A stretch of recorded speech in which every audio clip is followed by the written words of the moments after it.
Hi folks, I'm Doug at Dizzy Lizzie's and this is a Ryobi electric start, if you've got a battery for it, combi unit. Customer comes and says was running but doesn't run now. Yeah, it was a fun thing trying to get this thing going because there were so many oh my god they did that to it moments. Now when it came in, one of the first things I noticed was I've had to replace the fuel pipes because someone had tried to replace them and they drilled the holes out, and because the holes were too big I've had to make these little snug fitters. I just used a stepped hole cutter to cut a hole in there, then I could put this little sleeve and then feed a fuel pipe through there to make it not leak. And what it is they've replaced the fuel pipes with these. Now this is a fuel pipe and it's got braiding on the outside. Yeah, okay, I agree, it's a fuel pipe, but not if you're going to feed it into a tank. These go, so you plug in one end, this fed somewhere else, gets plugged in there, doesn't go into a fuel tank. And what was happening is this was acting like a sponge and it was sucking up the fuel. So one of the things I first noticed, all around here there was loads of petrol, but also you can see they tried to glue it up.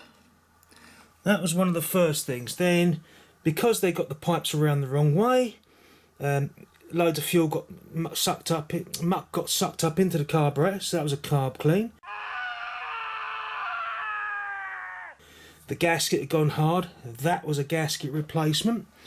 I had to make an air filter for it, and but it now starts and runs quite nicely once it's been tuned in. But the main thing I was going to say is, if you're going to use fuel pipe, don't use the braided stuff. Get proper fuel pipe like that if you're going to put it through into a fuel tank.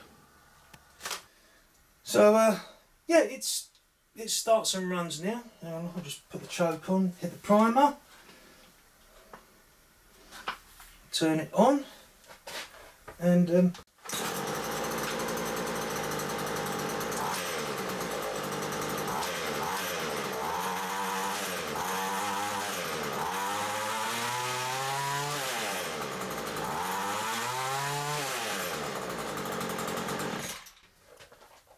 starts and runs. But yeah, I couldn't believe the fuel pipe.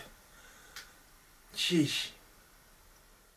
I also forgot to mention this heat shield type thing. It fits in there.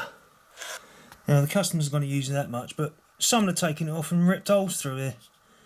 So that's where I had an air leak.